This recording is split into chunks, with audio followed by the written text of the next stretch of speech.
lesson. And idioms, as Paula said and as she asked, are complicated. They are difficult. The first thing is a very brief explanation of idioms. What is an idiom? And an idiom is an expression that is unique to a language. So all languages, I'm sure, have idioms, have these expressions, and English is no different. So idioms, they are expressions or sayings that are unique to a language. And these are figurative expressions. They are not literal. That's important to understand. Not literal, meaning that you cannot translate word for word. So if you try to translate these expressions word for word, you will not get a correct translation because they are figurative, not literal. So you have to understand what you are seeing. You have to understand that this is an idiom to realize that you are seeing this special expression. And once you understand that and you realize that, then you can try to remember what the expression means.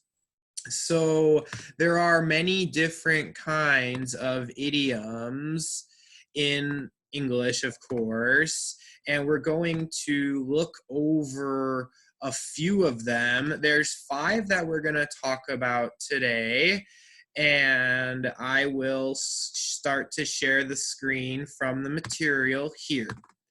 So if you have the material, you can pull it up on your computer, or you can just follow along with me on the screen here. So our warm-up today is a speaking activity, and it's number 1 on the warm-up. Do you agree with this statement? Time flies when you're having fun. Why or why not? We'll get into the definitions a little later, but let's just start with some speaking today. Would anybody like to volunteer to answer this question for me? Do you agree with this statement? Time flies when you're having fun. Why or why not? Any volunteers? I will choose someone. If you don't understand yet, that's okay, because I'm gonna explain it. But since Paula, since you've been here the longest, I will start with asking you for the class. So I'll unmute you, Paula. Paula, Yeah. do you agree with this statement? Time flies when you're having fun. Why or why not? Definitely yes, I'm agree. In fact, in Spanish we have the same agreement. So Really? yes, we said the same. Well, just in Spanish, Great. and I'm agree because it means that we are not counting the time because we are enjoying the moment with another person. Maybe Yeah. we are very busy to doing a thing that I really like, and it doesn't matter how much time it takes. It's just I'm there, and it's like that. Yes, great job, Paula. That's an excellent answer, and good job connecting it to your language, because it's important to understand how these phrases, some of them are similar across languages. The only thing I heard was this really classic mistake. I'm Mm-hmm. agree, and just forget that. Don't forget that we wouldn't say that. We just say I agree. Okay. So I hear people say I am agree all the time, but it's Mm-hmm. actually a verb. So I agree. Okay. Thank you, Yeah, Jonathan. yeah, great job, Paula. Let's see here, Perla. Do you agree with this statement? Time flies when you're having fun. Why or why not? Yeah, I agree. Also, because I suppose that Paula is Mexican. Also, I don't know. I am not sure, but yeah, it's as she said. Here in Mexico, we have that idiom. And Bruno, I have heard some people that say, Really interesting because there is a video that we're going to watch in a little bit. It's a 2-minute video. It's academic for the advanced or anybody really, but I do want us to watch an academic 2-minute video after we're in the middle of this lesson about why it seems like time doesn't exist or why it seems like time flies when you're having fun. So keep that in mind. We're gonna do a little more with that in a moment, but let's go to number 2. Hang in there. Hang in there. Why might you say hang in there to somebody? Can you think of an example why you might say hang in there? Amel, thanks for raising your hand. Amel, why might you say hang in there to somebody? Yeah, I say hang in there to somebody when he has a problem or he is in a tough period. He just must be patient and don't give up. Perfect. That's a perfect answer, Amel. Exactly. So when you want to tell somebody, don't give up, stay patient, keep going, you would say, hang in there. Hang in there. That's the pronunciation. It sounds like one word is going together. Hang in yeah. there. Hang in there. The only suggestion that I have for you, your speaking, Amel, you said when he has a problem, that's fine. The grammar is fine, but when we're just talking about people in general, it's a little better to say they because it can be a man, it can be a woman, it can be any person. So your answer was perfect, but just like when they have a problem, when they need help, right? So that's the only thing. Instead of saying when he has, Okay. I would just say when they And, have. But mm, your answer was really perfect, Amel. So great job. Hang in there. Hang in there. The verb is persevere. That is the academic verb that means the same thing. Hang in there. Hang in there. Persevere. Don't give up. Um, Tanu, let's ask you, Tanu, what is one situation, one time when you might say hang in there to somebody? Why might you say that to somebody? Uh, sorry. Why might you see?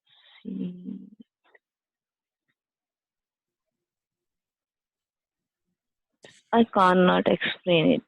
That no worries. I'll ask Perla. Perla, why might you say hang in there to somebody? For example, I don't know if I have a friend who is telling me that she's having some trouble with her husband, and I say, and maybe she wants to get divorced, and I say, hey, hang in there and Wow. try to look for some solution to this problem. Wow, that's a fantastic example, Perla. That is number 3, question number 3. Were you ever in a class that got out of hand? What happened? I can volunteer an answer to start. Yes, I have been in classes that got out of hand. In high school, there was my social studies class. No, actually, it was US history, and there were many rowdy students in the class. And we got a little out of hand a couple times. I feel bad now because now I'm a teacher. So I understand what it's like if the students get out of hand. So I wasn't really the most out of hand. I was just kind of in the group of students who were out of hand. But yeah, I still feel a little bit bad about that. However, Paola, were you ever in a class that got out of hand, and what happened? When I was in secondary, we are I was in a class and nobody was paying attention to the teacher, Mm-hmm. and the teacher feel like desperate or felt Mm-hmm. desperate, and she started to cry in front of No. us, Oh and it no. was like, yes, and it was sad because I felt bad because I wasn't doing anything bad, but the mostly people around me they were so rude with her. Okay, good example. Thank you for volunteering it. Yeah, the teacher felt desperate. Yeah, she felt desperate. She started crying. I can empathize with your teacher. Let's see here. How about Raj? Raj, were you ever in a class that got out of hand? What happened? Can I give another example of this? Sure, I'd like Yeah. that. Yeah. So- Mhm. yeah, sometimes employee got out of hand because they cannot understand the situation uh, which are in their hand. Yeah, sure. Yeah, exactly. So that is a good example. If something gets out of hand, that means that it becomes chaotic is a good word. Chaotic or unruly, lack of a better term, crazy. It's not crazy like mentally unstable, but Americans use this word crazy just kind of like, in Spanish the word loco is used, like, we use it, oh, it's crazy, right? Like that's what it means if something gets out of hand, that it becomes chaotic, that there's no more control. So you can also say out of control. It got out of control. It got out of hand. It became chaotic, unruly. It got crazy. So those are Amel. She's raised her hand and she wants to try to explain on the ball to the class. So what does it mean to be on the ball? Yeah, on the ball means when someone is good at something. He masters something. Yeah, exactly. Yeah. On the ball means good at something, or it just means that or it means somebody is doing well at something, or learning fast, or the academic word is competent. They are competent. So on the ball is an informal way of saying this. And you might notice that I wrote it on the board behind me. So here's here's the answer to Paula's question before. And why are they complicated? Why are they confusing? So let's look at this phrase. She's on the ball. Means she is smart, she is competent, she is good at something. But we need to understand one thing first. So there are three parts to this sentence. The first part, she, is the subject. Then we have the verb is. And this phrase, this expression is one thing. I know it's three separate words, but you need to think of it as one unit, one thing. It's one thing, even though it has three separate words. These words work together and they function as an adjective because these words together are a description of the subject, right? So it's very important to understand that some idioms are like this, right? We have a preposition, an article, and a noun, but these words go together to make one unit, and the unit functions as an adjective because it's describing the subject of the sentence. So that's really, and thank you, Perla. I want to explain the last one before we do the activity and before we do the little production exercise here.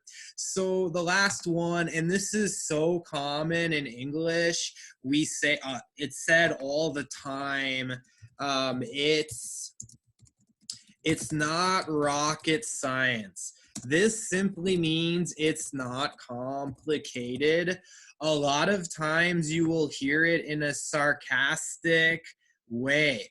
Like, you know, somebody says it sarcastically, like, hey, it's not rocket science. If somebody's saying it's not rocket science, they're saying to you, it's not hard. It's not difficult. They're really just saying it's easy. It's not rocket science. It's easy. It's not complicated.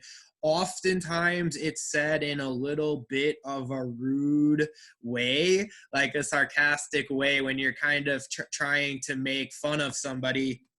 For example, someone who is really on the ball might say in a sarcastic way to somebody who is not on the ball, hey, it's not rocket science. It's not difficult. It's easy. So, you know, be careful if you say this to somebody because it could be perceived as rude. So just watch out. But this is so common in English. People say this all the time. It's incredible how common this phrase is in English.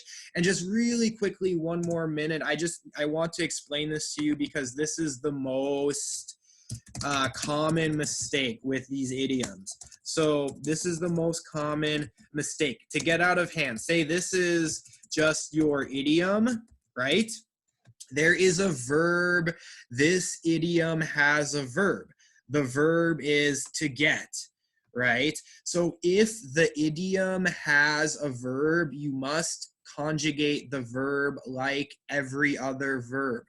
Idioms that have verbs in them, the verbs still follow the rules of English. So for example, if I want to make a phrase in the future tense, I cannot say it will, or I must put it in the future tense. It will get out of hand, or it is going to get out of hand. Same rules that all verbs follow.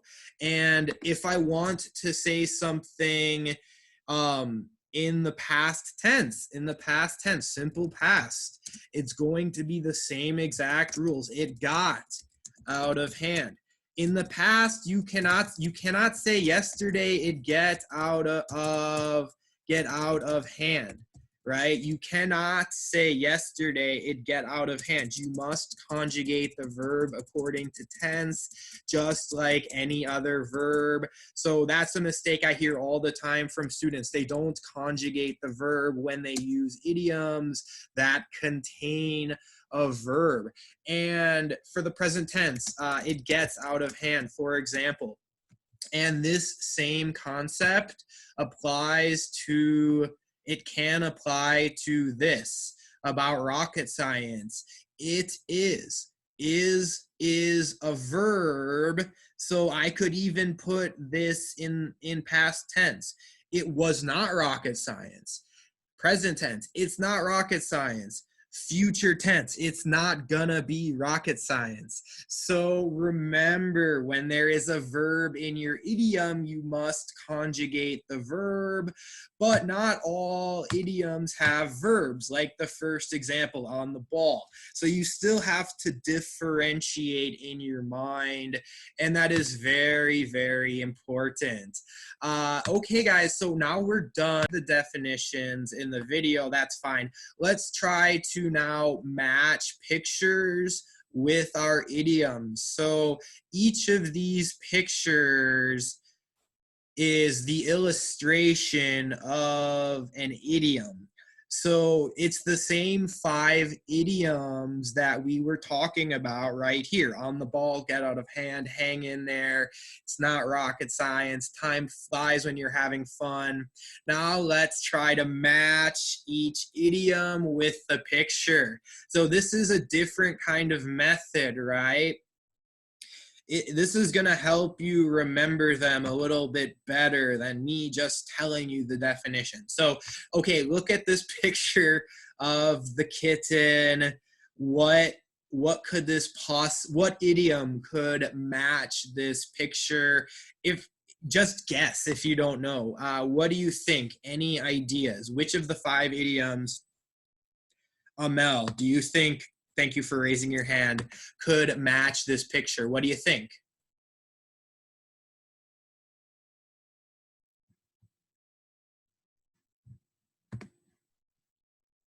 Amel, are you there?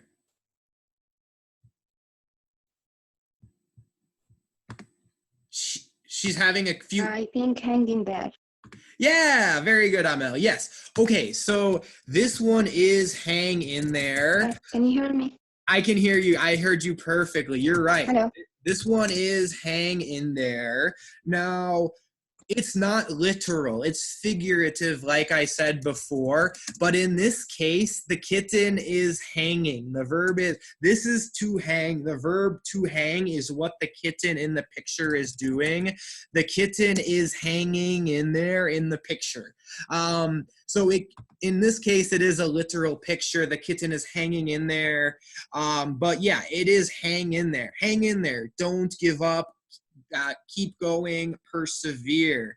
So great job, Amel. Wonderful. Let's look at the second picture.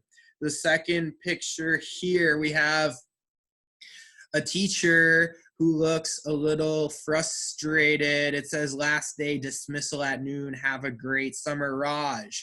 What do you think this one is? Get out of hand. Yeah, excellent job, Raj. Get out of hand. That is the idiom to associate with this picture right here. So let's make a sentence together, right? The class is getting out of hand. Oh, the class is getting out of hand.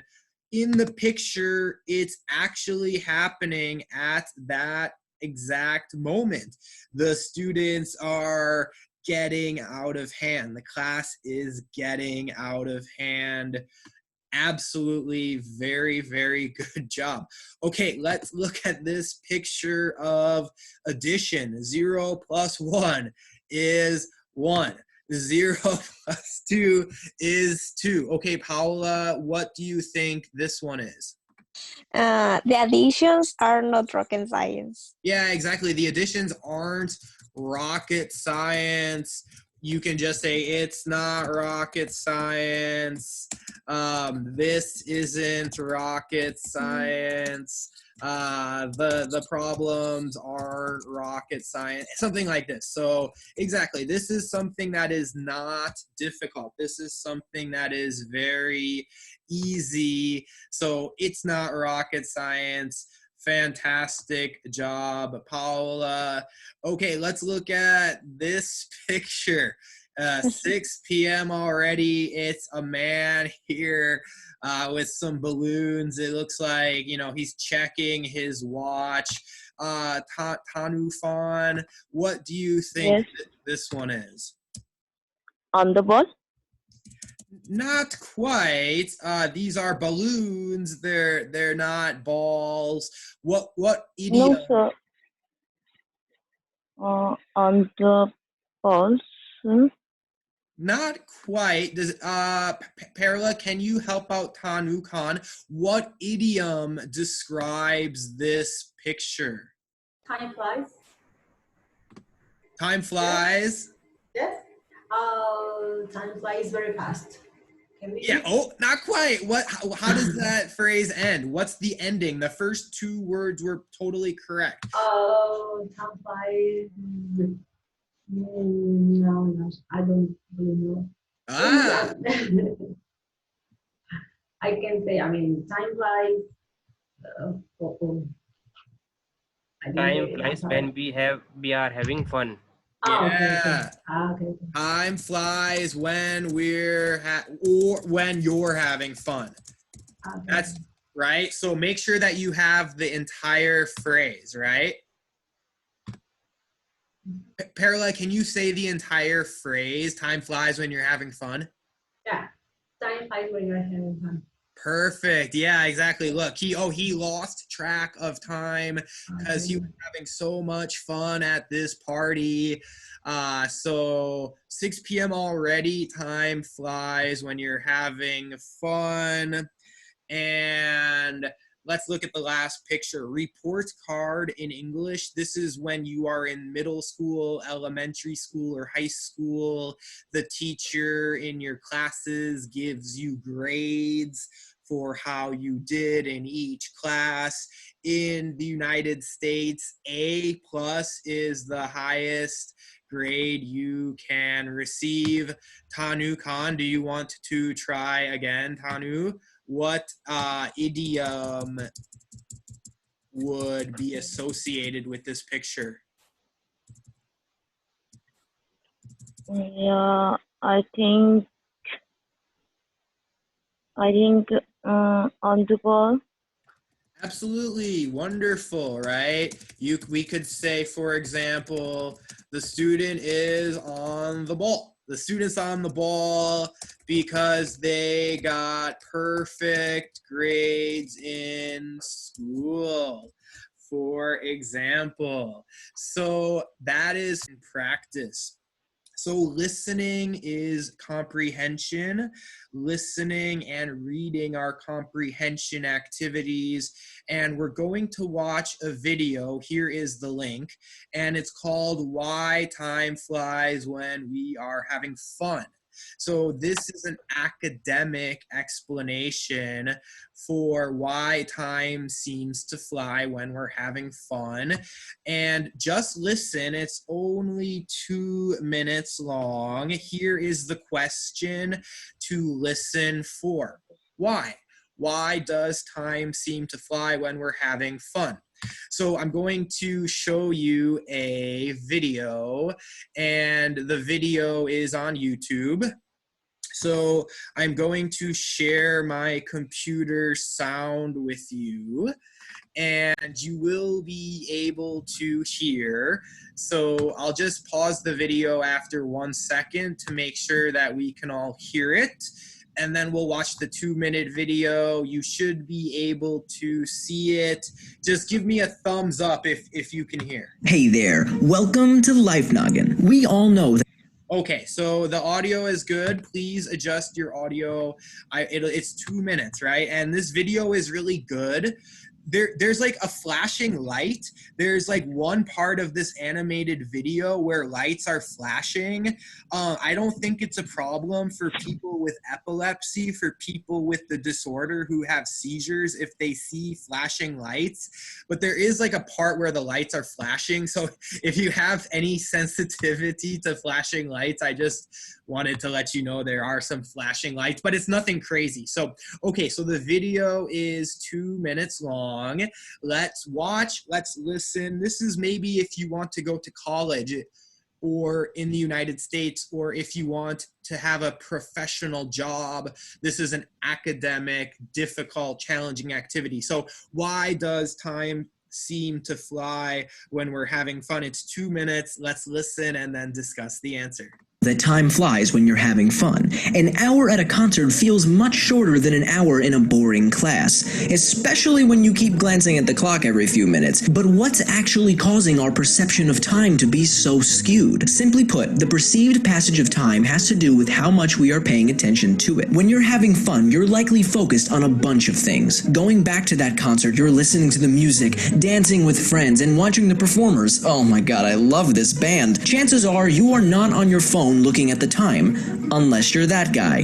Don't be that guy. But the point is that your attention is on other things besides the duration of the event, so time goes by without us really noticing it. But when you are focused on the time, you definitely know how slowly it crawls. As they say, a watched pot never boils. And this pot better hurry up because I need my mac and cheese. On the contrary though, while fun events seem to pass by so quickly as they're happening, when we recall them later, the duration seems much longer. That's because you have more memories from that event compared to a boring day at school or work. And the more memories you have, the more it seems like you did, hence the longer it feels in retrospect. But with all that said, it leads me to wonder, what part of your brain is actually responsible for keeping track of time? Well, to test this, let's try a cool experiment. I'm about to flash this light twice with some time in between. Try to remember how much time has gone by. After the second flash, wait the same amount of time and then say the word go.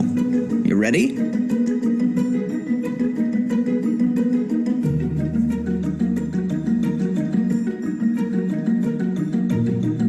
Did you say it yet? How did you know when to do so? Scientists who did a similar experiment, but with monkeys, were able to locate a group of neurons in the brain that were able to do the job. This area, called the lateral interparietal cortex, is responsible for visual attention and time interval reproduction. Now, with all that said, there are likely many other areas in the brain responsible for keeping track of time as well. I mean, your body has circadian rhythms which roughly keep track of 24-hour periods of time. And like everything in the brain, different parts work together to produce certain behaviors or actions. So these scientists have probably found only a small piece of the whole puzzle, but hopefully we'll know more, all in good time. You get it? Alright, I'm just gonna keep going. If you want to learn more about what time even is, go check out this awesome video. Make sure you come back every Monday for a brand new video. As always, I'm Blocko, this has been Life Noggin, and don't... Okay, so that was, his name was Block O with Life Noggin. And okay, so who found an answer to that question? Why does time seem to fly when we are having fun? Can anybody answer that for us? Any volunteers? Why does time seem to fly when we're having fun? Why? Okay, Perla. It's because we lose track of time when we have a bunch of activities. For example, in a party, you are dancing, or maybe you are talking to your friends, and many things to do, and you lose track of time, and you are not aware of the time. Excellent. Yeah, we lose track of time when we have many activities to do. That's very good. That is correct. Raj, did you have anything to add, Raj? Why does time seem to fly when we are having fun? Why? Because we focus on many activities and we do not focus on the amusing moment. That is why we focus on time. That is why time goes slowly. Exactly. Excellent job, Raj. We are not focusing on time. The exact phrase from the video was, we are not paying attention to time when we have many things going on. So when you're having fun, you are simply just not paying attention to time. For example, when you're in a boring class, you are watching the clock every 2 minutes. You look at the clock, it's going slowly because you are paying attention to it. And in the video, they even said another idiom, a watched pot never boils. So boils is when water gets hot and bubbles come up. Pot is the thing you put the water in to make the water boil. So if you watch the pot, if you watch the water, it seems like it takes a really long time for the water to boil. So we also say it's like watching paint dry. Like if you paint the walls and then you watch the paint become dry, yeah, it's not fun. A watched pot never boils. Like watching paint dry, you know, it's because we don't pay attention to time when we are having fun. When something is boring, we are paying attention, hoping that it. Life is beautiful and funny. Mhm. Yeah, life is And beautiful and funny. Good. yeah, and Excellent job. And we enjoyed it. And we enjoy it. we enjoy it. Fantastic job, Tanu Khan. And let's see here. Paula, back to you. Paula, can you tell Tanu Khan one reason why she should hang in there? You should hang in there because you're gonna be better. Everything is gonna be better, and you're going to enjoy everything around you. Nice. Very good. Yeah, because life's gonna be better. You should enjoy everything around you. So great job, everybody. Really fantastic job on the lesson today. I hope you have a better understanding of those 5 idioms. And just one last thing that I want you to understand. Part of the system that I'm using, the reason why we're doing things like this is because you really need 6 interactions with a word or a phrase in order to learn it and to remember. So an interaction, that means either by listening, reading, speaking, or writing, you need to say or hear or write the word a minimum of 6 times in order to remember or retain the word. So you should do a combination of all of these skills. 6 interactions in listening and reading, speaking and writing. Listening and reading are comprehension. Speaking and writing is production. So it's important to comprehend or understand the words, and it's also very important to produce or use the words. So you must do all 4 skills. Listening to Netflix is a very good way to practice your listening. However, watching TV, watching Netflix in English should only be one small part of your learning. So that's why I want everybody to constantly be saying these words and phrases, because you need a minimum of 6 interactions in order to remember and retain new information. If you don't interact 6 times, if you just listen one time, you're probably not going to remember the grammar or the vocabulary for the long term. That's another reason why I would strongly suggest taking notes anytime we have class. Of course, I'm going to post the video. I'm going to save and download the whiteboard here for you to study. But when you're writing it down, you're having a few more interactions. You're writing and you're reading 2 interactions while you are listening, right? So you can get a lot of interactions, and that's the way that you remember information.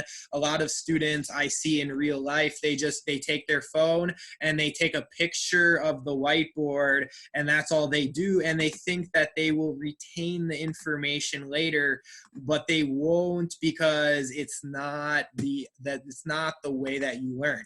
So nobody does that in this class. Of course, everybody is a fantastic student. I just wanted to briefly explain what the system is that we are following. I'm really impressed with all the students. Thank you for coming to class. Don't forget, if you want to watch the class, it is a really good way to cement the information in your mind one more time. Don't forget that professional soccer players watch footage of their matches, athletes watch videos of their games, singers listen to audio of themselves singing, ballet dancers watch videos of themselves dancing ballet, writers read their own writing, and they do this because it's a good way to study and examine yourself. So that's one of the reasons why I record the class. So that is a really good way to practice and get a little bit extra help. Or if you forget something, you can look back on the video.